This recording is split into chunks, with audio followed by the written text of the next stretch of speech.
নবীজি বলেছেন, হে আমার সাহাবায়ে কেরাম, হে আমার উম্মতেরা শোনো, দুইজন ব্যক্তি সবচাইতে উত্তম ব্যক্তি, সবচাইতে শ্রেষ্ঠ ব্যক্তি দুইজন ব্যক্তি।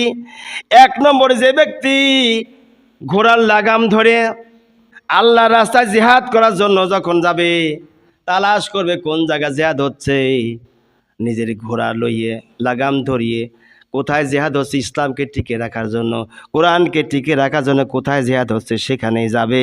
ওই ব্যক্তি সবচেয়ে শ্রেষ্ঠ ব্যক্তি।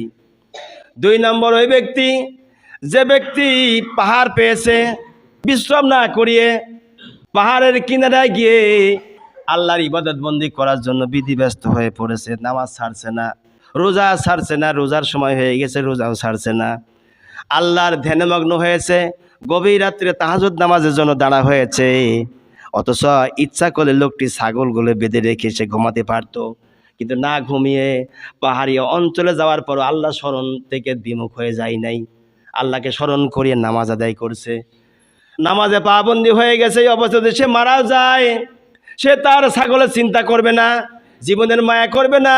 অকিমুস সালাহ বান্দার রহমতের দিকে আল্লাহ চাই দেখবে তখন, যে বান্দা পাহাড় পাওয়ার পরেও জঙ্গল পাওয়ার পরেও ঘুমায় না, নিশুতির সময় আল্লাহরে তাহাজ্জুদের নামাজের মধ্যে ডাকছে, কাঁদছে, চোখের পানি ফেলাচ্ছে, আল্লাহ নয় বলেন ওই ব্যক্তি সবচেয়ে শ্রেষ্ঠ। আল্লাহু আকবার।